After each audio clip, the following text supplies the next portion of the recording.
This episode is brought to you by Ninja Luxe Cafe, the 3-in-1 machine that makes espresso, drip coffee, and cold brew. No barista skills required. Hello and welcome to the Pre-Cap, a Daily Show podcast where we sit down with this week's host to preview what's coming up and recap some of the latest news. I'm Zach DiLanzo. That's what you stumble over? Yeah. I'm playing the character of Zach DiLanzo. Right, yep. Mm-hmm. And I'm right at the show, and I'm joined by Jordan Klepper, if you couldn't recognize his voice, chiming in there. Yeah, that's the dulcet tones. Yeah, how's it going, Klepper? I'm doing good. I'm excited about the big week. Yeah, you had a big week. You were at the Melania premiere in D.C. at the Trump Kennedy Center, as it goes by now. It feels weird to say it, right? It's funny, if you go there, it says Donald Trump, John F. Kennedy Center on the outside. Yeah.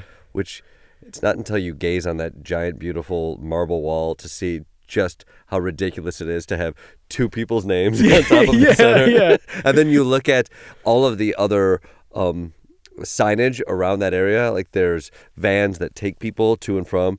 None of them have the Trump on it. It's so Trumpian in nature that it's like just slap that name up there. It's like, do we need to fix all the other things? Like, it doesn't matter. As long as I get my picture at this thing, it's fine. Well, that was with like them wanting to rename the Department of Defense the Department of War. It's actually like requires billions of dollars to like print new business cards or whatever. I mean, I don't know if the Department of War has business cards, but there's so much signage. You've been bombed by the Department of War. Call us if you have any issues. Yeah. Let us know how it's going. We would love to grab a cup of coffee. Yeah, any feedback is great. We'll be around. We'd love to just grab some. Just let's get a chin wag after you guys rebuild this area here. I remember when I first started working here, it was like you got a box of business cards and you felt very cool. And at the time, business cards were still a thing, but then I think I still have ones in my wallet that say like Zach DiLanzo, production assistant, from when I first started. So I think I still have the box that I got as well. Yeah. It was like you get like 1,000 of those cards. I earnestly handed out maybe 4. I think for fun handed out maybe 7, and then I still have a box of like 900 some odd. Right, yeah. That I'm like, it feels weird to throw these away. Yeah. Use them as kindling down the road or something. That's no point. But it's at least they like it's centered. You know what I mean? They took the time to like.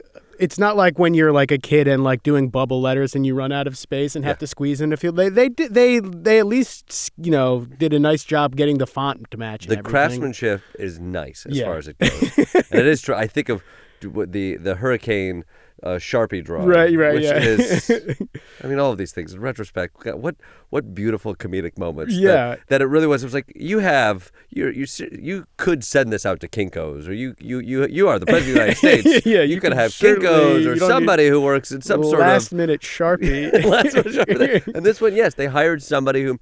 The actual lettering looks lovely. It's the reading of the lettering that the substance of when you put these letters together and read it, it is jarring to hear. And as we pointed out on the show, it is like a living memorial to a man. So it is sort of like throwing your name on someone's gravestone in some regard to be like, hey, I'm also a guy that you can remember. Zach, do not give this man ideas. Are you kidding?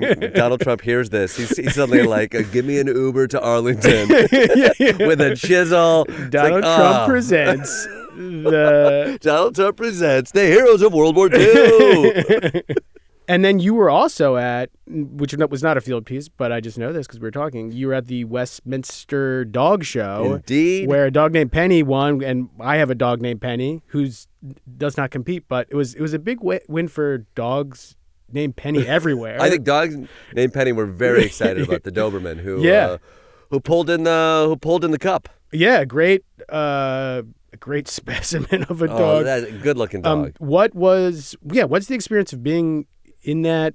Where is it at MSG? It was at MSG, Madison Square Garden, which it's been most years. They had a year. I've gone 4 or 5 times. I love it as a New York experience. It really is an antidote to the world around us right now. Yeah. Which feels very chaotic, but then to walk into Madison Square Garden, to see all of these dogs prance around, and the people who are holders and owners and breeders, they all wear ill-fitting tuxedos, and they all sit and they cheer. And I go, and there's something so intoxicating about specific passion. Yeah. Oh, yeah. And so you see the people who are there who are coming from all over America. And to be able to perform at Madison Square Garden is such a treat and an exciting thing to see. I still don't fully understand the rules of how you win the Westminster Dog Show, but to be a part of it, to watch it, to cheer it on, it's such a New York experience. Yeah. We actually, the first time I think I went, I hosted a show called The Opposition that filmed out of the Penn Hotel, was right next to Madison Square Garden. And so our offices were in this Penn Hotel, which was not a good hotel. It was a cheap hotel next to Penn Station. I mean, if there's a TV studio in it. This hotel was so bad. It was a TV studio that like Maury used to be at, we filmed at. This hotel was so decrepit and old. I was watching an Errol Morris documentary about old CIA mind control tests that followed a person who got like drugged with LSD and then committed suicide. And jumped out a window. And as I was watching it, I was like, oh, that was at this hotel. Well, oh yeah, there was a Netflix show about that. Yes. Yeah. Yes. That all took place at this hotel. This weird, strange hotel that also happened to be next to Madison Square Garden, which also means if you're there for the dog show, you're probably staying at this hotel. And I remember going out on a lunch break and all of these dogs who are performing at MSG, they're all staying at this hotel, and all the owners have brought them out into 6th Avenue, and there's no place to shit. Oh, no. And so there's all these gorgeous dogs panicking, running around, shitting in the middle of 6th Avenue, 7th Avenue. Right there. Oh, no. They're like, where is green? You're like, there's no greenery for another half. You got to get up to Central Park and you're not going to make it. Let the Doberman pinch one out here. Especially like it's the snow. It snowed a lot in New York and then it froze and it hasn't melted. And so, as someone with a dog, we're running out of like anywhere that's not already covered in dog poop. Oh my God. Yeah, so a month from now, that was St. Bernard deuces. Yeah. They're going to be unveiled to all the lovely people of Midtown. It would be so fun to stay in that hotel and just see a lot of dogs. If you're from like, you're sort of like a behind the scenes. It's behind the scenes thing. Yeah. Unfortunately, that hotel was demolished last year. Oh, no. It no longer exists. Dang. So you missed your chance. This is another example of like, if you've been sitting there being like, at one time I want to stay at the Pennsylvania Hotel, see these dogs take crabs in the street.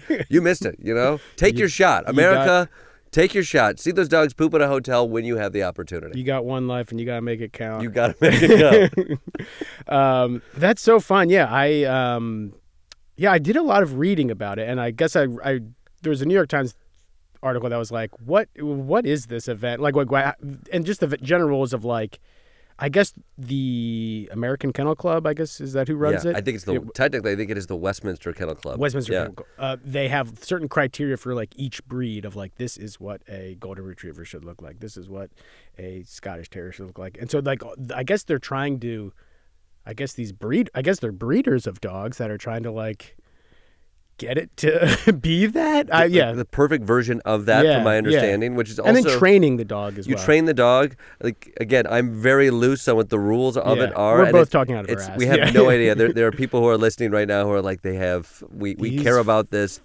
sport. Do we call it a sport? Do we call it a pageant? Somewhere in between, a hobby gone deeply wrong. Yeah, no, it's a great thing, and like it is such a quirky American, seemingly wholesome thing that is like just a great thing, and that it comes to New York. I really do have to go to it. Dropped in the middle of Manhattan, and then it's interesting to see like an audience respond to these dogs. Yeah, because now they've been more often than not. Like the Golden Retriever is always beloved, and you can feel the audience. But doesn't win off very often. Never wins. Like you see, like you feel the populism in there, and they're like, we're not listening to you. A pug comes out, and you're like, yes, I love the pugs, and they're like, we don't give a shit about the pugs. And so what they care about, very very niche breeds. Yeah. So you're like, I don't exactly know what is being judged here. The Doberman was fairly beloved in the room. So, can you feel like, are there people like, oh, look at that people that don't know anything about dogs will be like wow. That's me. You get a sense. And some of that has to do with grooming, where you're like, oh, that is the puffiest dog I've ever seen. Now, I don't know if that technically means anything to be like, look how puffy that dog is. There was like an old English sheepdog that was super puffy. And I think that worked to its benefit at the end. And when you get the best in show, which is the final ones picked from each round, you see them. They are beautiful dogs, and they are well trained. You can tell all of that. They also give sort of a breakdown of what these dogs were bred for, a little bit of the history of these dogs, as well as like whether or not they're good pets and what have you. Yeah. There's a little bit of editorializing, which is always interesting to see the announcer editorialize or not. What's sort of interesting about the Doberman is built into the history of the Doberman that they kept repeating. Essentially, I believe it's like a German dog that was raised for like militaristic means and is sort of like a herding, almost like essentially it sounded like a police dog. Someone said that it was on the news that it was like created by, I guess, bred by a tax collector who like wanted to have a scary looking dog with him. In some ways, I was like, oh, this is the most ice dog. This is the ice dog out of all of them. It is like a, Not that everything has to be political. In fact, that's kind of went there like, oh, I can get away from the politics. Yeah. So I was like, but if ICE were to pick a dog, it would probably be this one. Like, no, they are scary and very, they probably would make for no fault of their own, a good dog to attack a protester. I could feel you getting into the end of that sentence and unsure if you wanted to go there. No, and then I was like, maybe I'll lighten it, but then I actually went for a harder version of it, so we'll have Alan cut that. But this dog seemed like a great dog. Like a great dog. And no shade on this dog. It was a beautiful dog. They all were. People were so excited to see it win. Like it's 5 stars. Go to the Westminster Dog Show. If given the chance between a Melania premiere and a Westminster Dog Show, go to the Westminster Dog Show. All right, good to know. I'm curious if like dogs in the past year or dogs in the past 10 years have been picking up on the stress, because I feel like dogs are very intuitive like that, and I do wonder if they are like, what the hell? Every time this guy opens up his laptop, there's something in the air. That's interesting. If there is like essentially a palpable anxiety that has been bred into these dogs, given the state of the world that we're in. Yeah, and it's just like we have office dogs, which is like a great perk of working here. But I feel like, and part of what is great about it is that like stressful, horrible news coming in, and then you just sort of like go spend some time with the dog, and it sort of is pure in this way that like takes your mind off things. But I wonder if the dog is like, man, I'm just like sick of like 40 people like putting their shit on me every day. Nobody really understands. It's like, oh, you have a dog, a therapy dog. It's really going to relieve your stress. It's like perhaps it's like energy. It can neither be created or destroyed. It's just handed to this gosh darn French bulldog who was like, I have the anxiety of an entire office on my body right now. A therapy dog, like how like therapists are supposed to be in therapy. It's like we need to get our therapy dogs because shit is not going well in our country.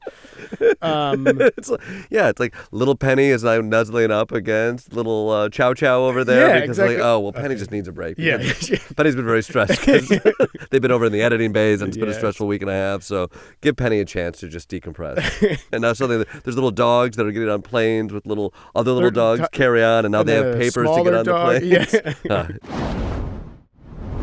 The Melania premiere, was that you didn't see the film, did you? I did not see the film. And I'm glad you call it a film and not a movie. I think that is fair. Put some respect on it. Yeah, put some respect. You spend that much money on it, it's a film. I do. I've read reviews of it that like part of it sounds like The Room, where it's just like her robotically talking to her assistants about plates and stuff. It's like I do kind of want to see it for the like ironic bizarre spectacle of it existing, or maybe now is not the time. Maybe like 5 years from now, with some distance from all of this. But you indulge in what I've heard described as an hour and a half long perfume commercial. The trailer of it is like, and I mean just the idea is like it's 20. She's got to plan the inauguration in 20 days. As if like those are stakes for me, that I'm like, oh, how is she going to pull this off? Oh, I wonder how it's going to happen. It is curious, though. I'm sure there's an analysis of what this is. It's a $40 million Jeff Bezos bribe so that Amazon can get what they want out of this. And didn't they lock up some sort of huge cloud computing contract from the government? I believe they got a giant federal contract. That's great. Soon thereafter. So well played. That's a freaking investment right there. But what's curious is I believe Melania had final cut over this, which is also interesting when you talk to people at the Melania event where so many people are like, I want to know who she really is. It's like, oh yeah, you want like an objective look. We talked to somebody, didn't you make the final page? They're like, I just want an objective look on Melania Trump. It's like, right, and she did have final say, and they're like, exactly, and she has to, so she can speak her mind. Right. It's like, but that's not this objective look. No, yeah. But there is something about how somebody wants to be presented. And I'm sure she wasn't all in on the edit bay very often on this. Yeah, but I mean, I do love the idea of Melania giving notes, though. Let's just do wide here. Push in. Yeah.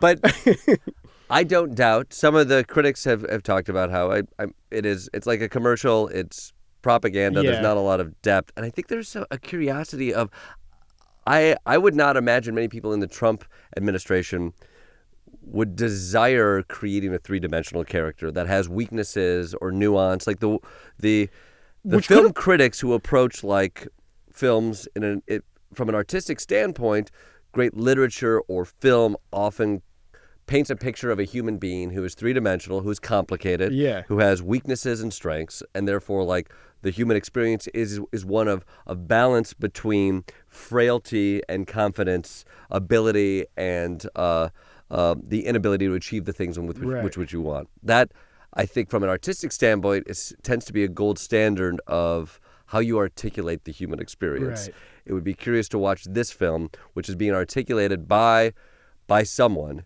who I would imagine has no interest in achieving that gold standard and only an interest in a two-dimensional robot of success. Right. Which I think speaks to an entire administration that should be one of empathy and understanding, but only has a kindergartner's view of what cinema and art is, which is reflective of a human view of like not understanding that human beings have to balance failure, fear, and success all at once, but not just constantly pretend that you're killing it. There could be a version of this movie that's very interesting because her life and their relationship is so unique and strange, and I feel like maybe there'll be like you know how there was that like Beatles documentary that they had the footage of, and then Peter Jackson used the footage to make a whole other documentary. I feel like maybe 20 years from now, Peter Jackson will make like use the footage, use all the raw footage, and be like, and we'll have a little more perspective. I don't know. That's the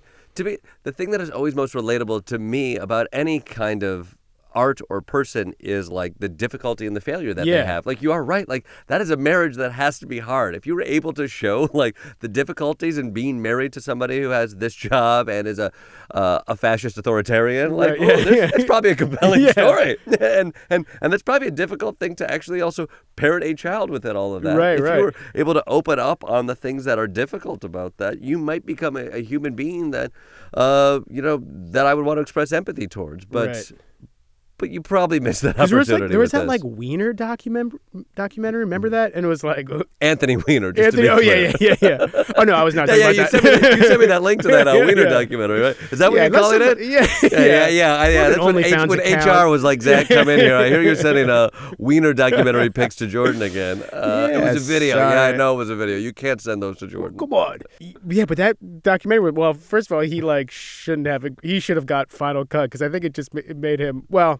That guy had a lot of other problems. But, like, there's, like, the access of, like, where there's a Roger Stone documentary where there is, like, a glimmer into this, like, crazy person's world. And you still get their perspective, but there's also, like, other story there other than, like, and I did really good at decorating or whatever.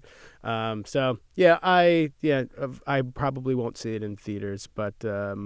Maybe you'll click on it when it pops on Amazon because you haven't canceled your Amazon yet. So therefore, why the hell not? I can't buy toilet paper in person. That's embarrassing. You are right. You're like, you need this many paper towels? I'm sorry, you're a lunatic. You're disgusting. Some other things from the past week. Somewhat related to the Kennedy Center, his plans to. I think you maybe were one of the last people to see the Kennedy Center in its current form because it's getting gut renovation, Yeah. $200 to $300 million. What a tactical move. We all saw it coming. Yeah. But nobody was going to the Kennedy Center. Everybody's dropping out of the Kennedy Center. Philip Glass was like, I'm out. Yeah. When you lose glass. When you lose glass. When you lose glass, you're out. Yeah, that's what they say. That's a little showbiz insider baseball thing. Trump just didn't want to have to deal with like a year and a half of constantly hearing people like, nobody's showing up to the Kennedy Center. You're going to do this battle. And so, he's like, oh, close for renovation. I'm going to make it the greatest. Michael, does it have anything to do with the government, the people that previously ran it? Like, did he just insert himself into like a somewhat, like, could he just do that for, Brooklyn Steel? Could he be like, I run Brooklyn Steel now? I mean, from my understanding, which, God bless, do you think he would go in there? He's like, no more LCD sound system shows at Brooklyn Steel. Those residencies are, come on. That's it. No more. Yeah. He's like, are they even put out new stuff? No more LCD sound system. Yeah, Donald Trump's going to do a Le Tigre. Wow, that'd be cool. It would be cool. So I do love the idea of like indie rock Donald Trump, where he has hard opinions about Panda Bear and. That's the thing. His taste is so basic and bullshit. Yeah. From the gilded Oval Office to the people that he has up there, that's also just it's just such a bummer. Yeah. It's like there is such great culture here, and the Kennedy Center is a beautiful place. Yeah. I performed there a year ago, and it's gorgeous. It is an artistic mecca. I don't believe it. I think things are politicized, and I believe there are certain awards that the president can weigh in on, presidential awards that go to certain people. People get highlighted. Mark Twain Prize. Prize. But I don't even know if the Mark Twain Prize has a federal element to it. Does it? It's held there. This is. Yeah, maybe I'm thinking of the Kennedy Center Awards. But I think like Trump very much wanted to. He put himself on the board, wanted to put his fingerprint on all of it, and therefore, and literally his name on it, and therefore is a part of. Like he can't help but be the face of any kind of artistic movement, and therefore any artist doesn't want to be attached to that face. It's such a bold thing to be like, I am going to be president and also run a theater, and also his taste isn't great, as you were saying. Like it's such like an understanding of the world, like 80s Broadway. Like this is how you. Everything needs to be cats. Like, you know what I mean? Yeah. So the fact that he thought he was going to like. Well, there's no like original works that he wants, right? He wants Kid Rock, who is playing American Badass, which was from my high school era, and then Lee Greenwood, who was there at the inauguration of George Washington, I believe. like that song is OG, and then you're right, Cats. Phantom of the Opera, much respect to the classic musicals, but there's no earnest artistic sensibility towards what is being created now. It's just a man who wants to live in nostalgia. Right. And not to be challenged with what modern art is supposed to do. Yeah. If art is supposed to articulate these places, the moments that we are in, and to poke holes in certain narratives, like he's only picking the people who have articulated like Reagan era art to be put on display. Right. And I would say I'm a little worried about Kid Rock and Lee Greenwood, because they just lean on them every performance that they need, like the Republican response to or an event that Trump is holding. It's Kid Rock or Lee Greenwood, and certainly those men need a break every now and again. Give them space. Do you think they're flying Lee Greenwood first class? Like, is he getting to relax? Are they putting him up in decent hotels? He's on a bus. You think Greenwood's on a bus? Yeah. He was definitely at the rallies. He was popping up at most of the rallies. Yeah, but he was at. Yeah, you're right. You're like, he's got to go to sound check. He's old. He's got to do a sound check. Then he's got to be there early. And then the rallies, it's in too much sun. That's a lot for an he's old an man. older man. And there was, I don't know if we put it on the show, but someone made the joke about him being like the guitar player in Mad Max. He's just like chained to like Trump's tour bus or whatever, Air Force One. But yeah, those guys are working really hard. Yeah, it's a bummer about but he the man loves to gut renovate. I will say and maybe it's just like the more time we can get him doing that, Great. Yeah. Yeah, that's what it's like. Yeah. Do you want to? Yeah. Do you want to do my place? We were thinking about, We're thinking about a wall over here. Do you want to spend a month focusing on that and a little bit less on Venezuela? That's a win-win for everybody. Great. And then he's also along with the Kennedy Center, he wants to apparently put up a statue of Christopher Columbus on the White House, I guess, or in the White House. I'm not exactly sure. Which just feels like it's just like, well, he's just recycling controversies at this point of like, what were people pissed at 10 years ago? Let me do that, and so we can fight about that again. But as an Italian, I gotta support it. That's really what it is.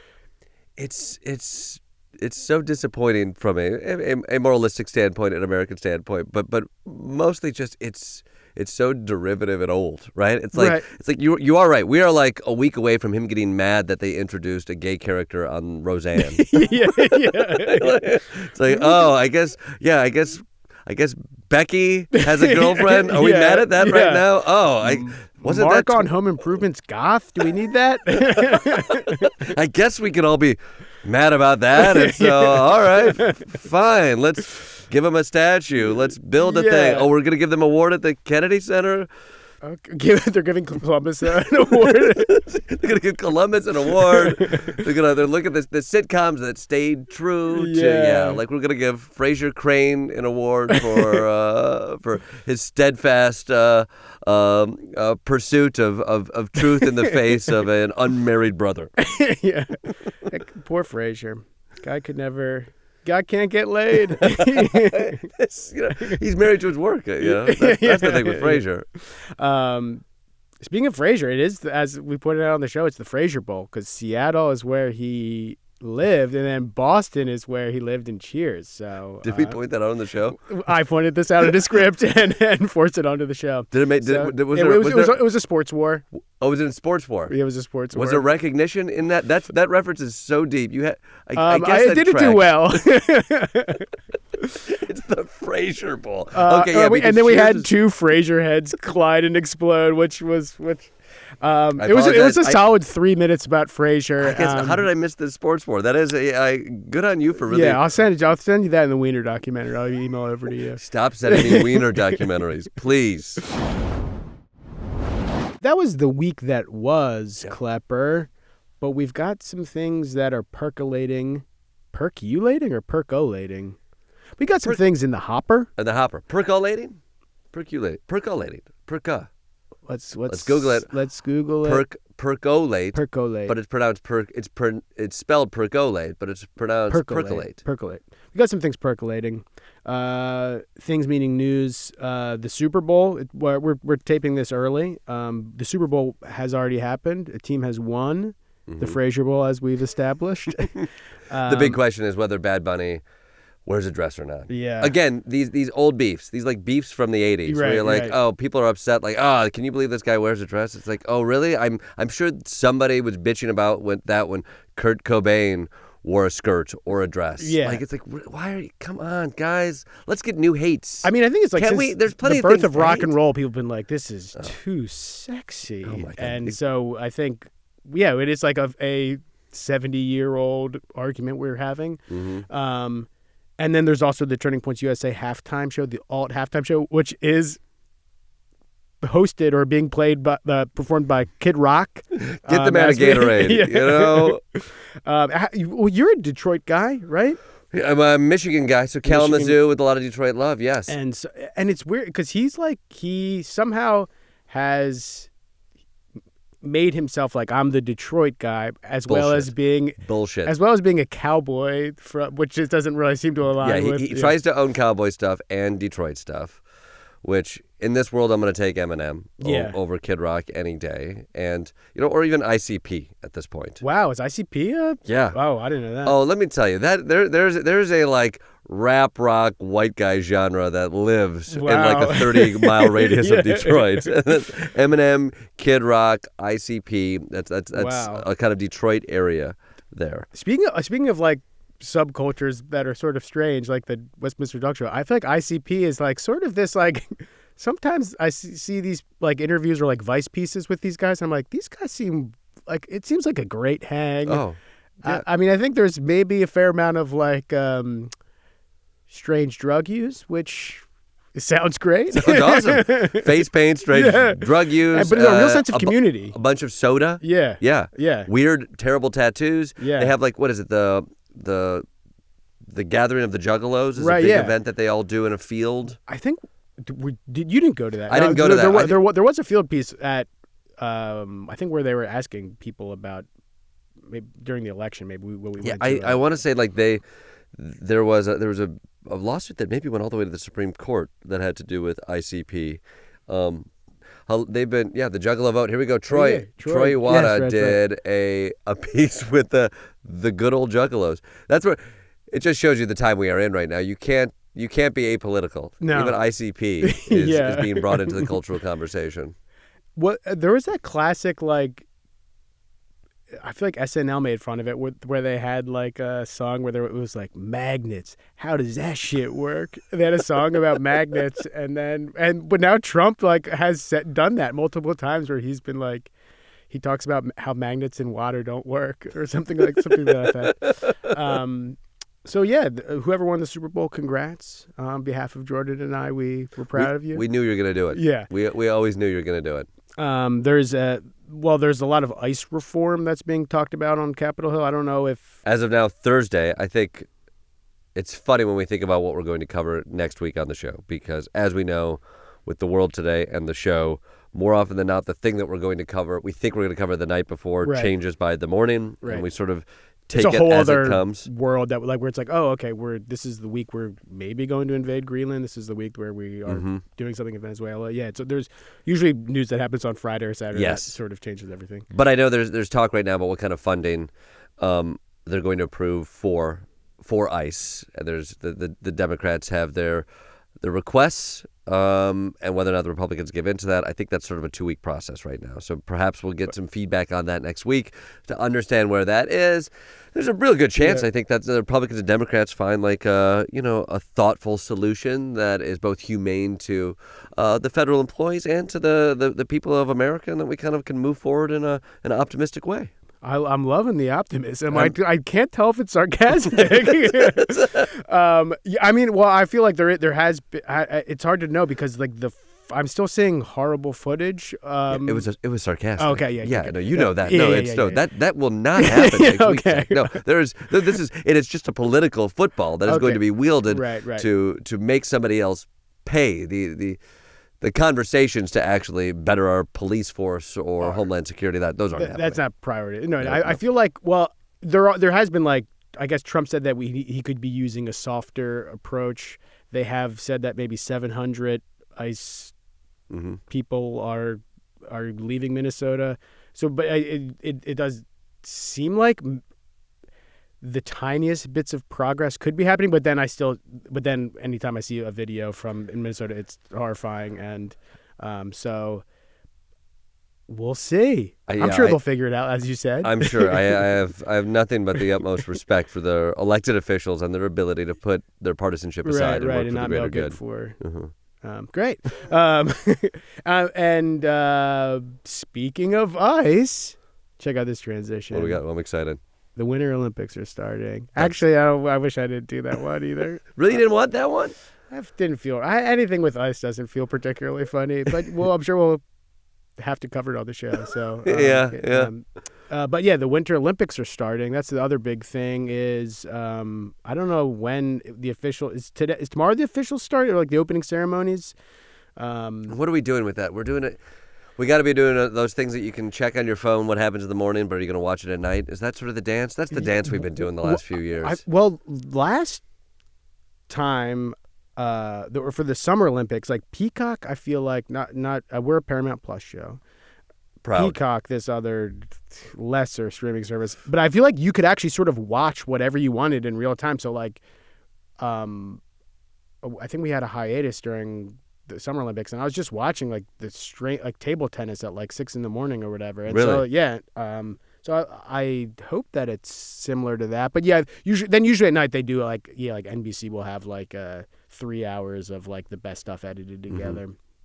So yeah, I feel like the Winter Olympics are another thing that's like full of sort of strange hobbyists doing but there's always like I always think of that cross-country skiing with a gun event is classic. That is a favorite. Yeah. That's like, maybe we have too many sports. When that's happening. Yeah, really? This is could these be separate? Also, the gun one, do we still need the gun one? Well, the thing is, remember that Turkish gun guy from the Summer Olympics who was really cool and very casually dressed? Like, are we? You know what? I remember that, and I'm also now remembering the breakdancing, which we're not going to get for the winter. And I don't think I think they kiboshed it. Didn't they kibosh the breakdance completely? It certainly seems like they should have, because there was that woman Raygun who like was maybe scammed her way into like being Australia's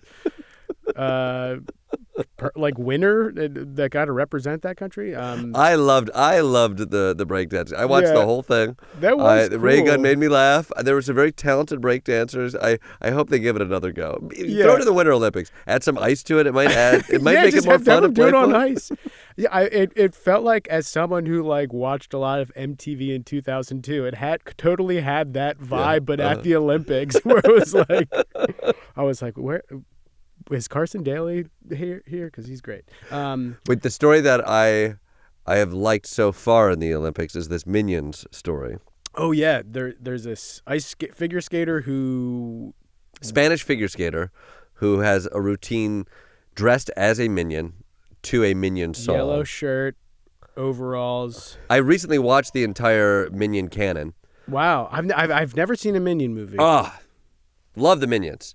I will say the Minions are really fun. Back in the day, I caught a Despicable Me without having children. Mm-hmm. Really fell for the Minions. Yeah. They're very funny, very physical, sort of Three Stooges type comedy, great comedy rhythms. And my wife and I went to the premiere of the Minions movie, and we were the only adults without children there. Wow, but great. Proud. Yeah. Very funny. And now with a kid, just reached the age where he seems to be interested in Minions, and we put it on and we watched all of them really quickly. Wow, that's great. Very fun. So you've never seen any? I've never seen, because I think I just missed like the window. I was sort of too old, and I guess I didn't have. I never went. You weren't a 39-year-old hitting that 39-year-old sweet spot of looking for those cartoons. Yeah, I love I love a lot of animated. I've seen a lot of Pixar movies as an adult. I guess I just never. But it's not. There's a lot of children's content that I was like, I'll just watch this when I have kids, because I'll probably have to watch some of the things 100 times. Yeah. So that was Despicable Me and the Minions, but they do seem very fun.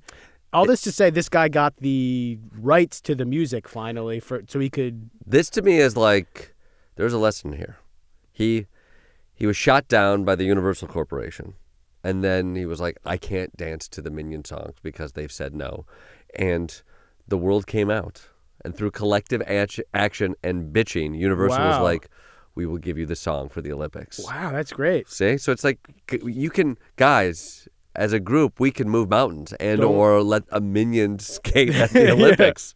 That is great. Yeah, and I'm like wondering if do we think he's doing it ironically, or do you think he just genuinely loves Minions, or where is his head? I think in the world of figure skating, I'm guessing I think we're genuinely loving Minions here. No disrespect, but it doesn't feel very tongue in cheeky. No, it feels playful. You know what? I would say Minions the type of property that is like, this is a let's call it cheeky is my guess. It's like a cheeky way to move through it all. Right. Yeah, I wonder. I mean, at that point, they should just have everybody be like sort of like IP related. Imagine if there was a Miss Piggy. Ice skating. Imagine if there was a Pikachu. Oh my God. Imagine if there was a Melania. Oh, a Melania ice skater? Oh, my God. Just the hat. Big glasses. She flips and they spin with that hat. Yeah. Oh, my God. Come on. Suddenly they're like, what are the scores? And there's like, instead of 10s, they all get $40 million paychecks. And Jeff Bezos is up there with a big smile and thumbs up. It's like, way to go. That would be great. Yeah. I'm pulling for him, unless anybody has better IP. I was going to say, I don't know what soundtracks they're using. Like if somebody does the Inception soundtrack, like that is a really moving one, and maybe they could use that. Wasn't there a guy that... Yeah, I think the music choice is actually pretty huge. Yeah. I'm trying to remember from the last Olympics. I feel like there's maybe... Do they tend to use movie soundtracks? Can they? I don't know. What would be your song? Not to put you on the spot. Probably Kid Rock because you're from Detroit. I would love Kid Rock. No, I would do that. I would do the Tenet soundtrack. Just a lot like of the wall. A lot of that. A lot of skating backwards. People will be very confused. What is going on here? Why is this person on the ice? What's happening? Right. Were you ever, being a Michigander, was winter sports ever in your This is what I fucking love about being the Michigander here in New York City. Everybody treats me like I'm from the North Pole. What is it like to what is your make culture maple there? syrup every year? I was we got skate culture, a lot of hockey in Michigan for sure. My sister was a skater. Oh, nice. She did like synchronized skating. Oh, which was you're with like 13 other people Oh, wow. dressed the same, skating the same. Wow. What was it called? It was called. Sorry, Casey, if I'm yeah, but it was like a team-based skating sport. Wow. So I watched a lot of skating as a kid. Yeah. Yeah. I could not skate. Still can't skate. I'm too tall. I'm like a giraffe out there. Yeah, not ideal. No. I feel like we're like in Prospect Park. They'll have like those little. Hey, we put up a little ice rink, and I did that for the first time years ago when it was not great. And there's lots of there's so many kids that are just flying into you who are skating for the first time, so it's like it's dangerous but fun. You kind of have you got a hockey body. Thank you. Yeah, that's very hot right now. Run that by HR. I grew up playing a lot of roller hockey. You did. But never got to. I mostly focused on soccer. I was a big soccer player, but I could have. But I'm also not tall enough. See, we should combine bodies. Again, this is getting. You have to stop these texts. Enough with the Wiener documentaries and the combined body pitches that doesn't play. We should just combine bodies. You can't. How come you can't tell a coworker that anymore? I'm HR. Is HR here? Alan, can you get HR on the phone, please? Alan, please. HR's out today. Don't bother. Speaking of Alan, our podcast producer Alan, we are trying a new segment because there's so much awfulness happening in our country. Alan is Canadian, and so we're going to check in with Alan. Just to see what news is happening north of the border. Alan. Hi, guys. Hey. So, north of the border, people are stressed out. They're looking south. My mom's not happy. We picked a headline for this today that combines some of the stuff you guys have been talking about. We got the culture wars. We got the Olympics spilling over into pop culture. Pop star Tate McRae, that you guys are both very familiar with. Popstar Tate McRae. We're both McRaniacs. Yeah. Tate McRae sounds like something a 14-year-old would say to me about something wild that happened I wouldn't understand. It's like that's Tate McRae. Oh, that's totally Tate McRae. Oh yeah, it's totally Tate McRae. Oh, that person is Tate McRae. She participated in a Olympics commercial for NBC for Team USA, and Canada has branded her a traitor. Despite being Canadian, that's stolen valor too. So I'm pissed now. Yeah. So I don't know. I'll pile on Tate McRae. You shouldn't have done it, Tate. Wait, what? Everybody's mad at her, and I'm piling on. Okay.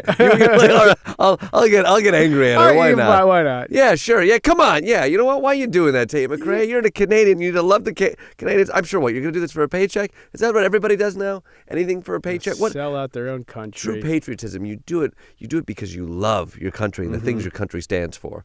And it's crazy to do it for America at this day and age. It's Tate McRae to do that. That is Tate McRae. Wasn't Catherine O'Hara Canadian? Yes, she was. Rest in peace. I was gonna say we lost like a great Canadian. Yeah. Some of the greatest comedians of all time. Yeah. Martin Short, all of the SCTV people. There was at the Westminster Dog Show a moment where they showed clips and thank you for Catherine O'Hara, which was heartbreaking to hear that. Yeah. Right? That's one of the funniest movies of all time. She's one of the funniest people of all time. Yeah, I think she's a comedy actor's Mount Rushmore. Right, yeah. Right? I think she is up there. Totally. And she's, just seemed so lovely, and it came out of nowhere, so gutting, really. Do you have a favorite Catherine O'Hara movie? Best in Show is any of the Christopher Guest movies are. And I saw Beetlejuice for the first time, like a few years ago. Like, it's just like unbelievable that movie, A, it was made, and B, like had all these stars in it and was a like really big hit. Yeah. It's such a strange movie, but she's like so incredible in that. I don't know, any big ones for you? I mean, I love them all. Schitt's Creek is such a like perfect distillation of like that's just her hitting home runs. Yeah, that's like right over the plate for her, which was always so fun to see. I watched Home Alone with my family a bunch this holiday, and she's just the glue classic, there. That scene with her and John Candy is just perfect and lovely, and knowing that they knew each other, but like it's just so simple. Polka, polka, polka. That her timing it is like that is such a classic. I love my all-time favorite though is Waiting for Guffman is one of my all-time favorite comedy movies, and again her and Fred Willard are so funny in that. But there's the classic audition scene that makes me laugh so hard, and I watch that every year a few times. But the scene where she plays drunk at dinner is one of the best comedic drunk scenes I've ever seen. It's so funny. She's had too much to drink. She can't stop talking about how Fred Willard had a penis reduction, and Eugene Levy is so awkward at it. It's just I could sit in that scene forever. She is she's on the Rushmore. She's such a wonderful, hilarious, beautiful person. Yeah, Best in Show. I need to rewatch some of her movies. Go to the Westminster Dog Show. Rewatch Best in Show. This world is going to the dogs, and that's that can be a good thing. Home Alone is just like one of my favorite Christmas movies of all time. I think it's played on TBS 24 hours a day for a reason. Were you watched it as a little kid and you're like, I just want to be home alone so I can booby trap my house and like hurt robbers. Like I remember watching that as a kid and like that being the thought. But then you watch it as a parent, and you're like, you can kind of like she humanizes it in such a way of like, okay, like I made this really bad mistake and I will do anything I can to like help my son. It's so beautiful. It is a wild thing to watch as an adult. It is still such a beautifully made film, and it's so funny, and it resonated with my son so much. It was really fun to watch, like a 5-year-old watch a movie well laid out, and then the last third of that movie is so funny and such slapstick. It is such like a Bugs Bunny thing at the end. It's so well done. It's so funny. But after I showed Home Alone to my son for the first time, he got in a little fight with me the next day, and he made the Home Alone wish like kind of under his breath, which is what I think is like I want to be alone, or I wish my family would disappear. I wish my family would disappear. Yeah. He made that wish. He threw it out there. I was like, whoa. And I let it dangle. I was like, okay. All right. I hear you. Well, did part of you want to like hide the next morning? No, I think out of sheer fear that if I hid the next morning and he was so happy, it would break me for the rest of my life. It would backfire. Yeah. All right, Klepper, time for something we call the Daily Show and Tell. This Daily Show and Tell segment is brought to you by Ninja Luxe Cafe, the 3-in-1 machine that makes espresso, drip coffee, and cold brew. No barista skills required. And I'll combine all three and do a super drink. Really? Yeah, cold brew, espresso coffee, and I got a real heart issue because of it.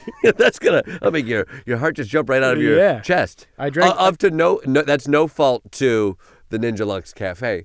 That's just something I do. Yes. Yeah, I just have a problem. Yes, so we're not besmirching the brand. My idea for this Daily Show and Tell was inspired. I was thinking about Super Bowl performances. So many great halftime shows over the years.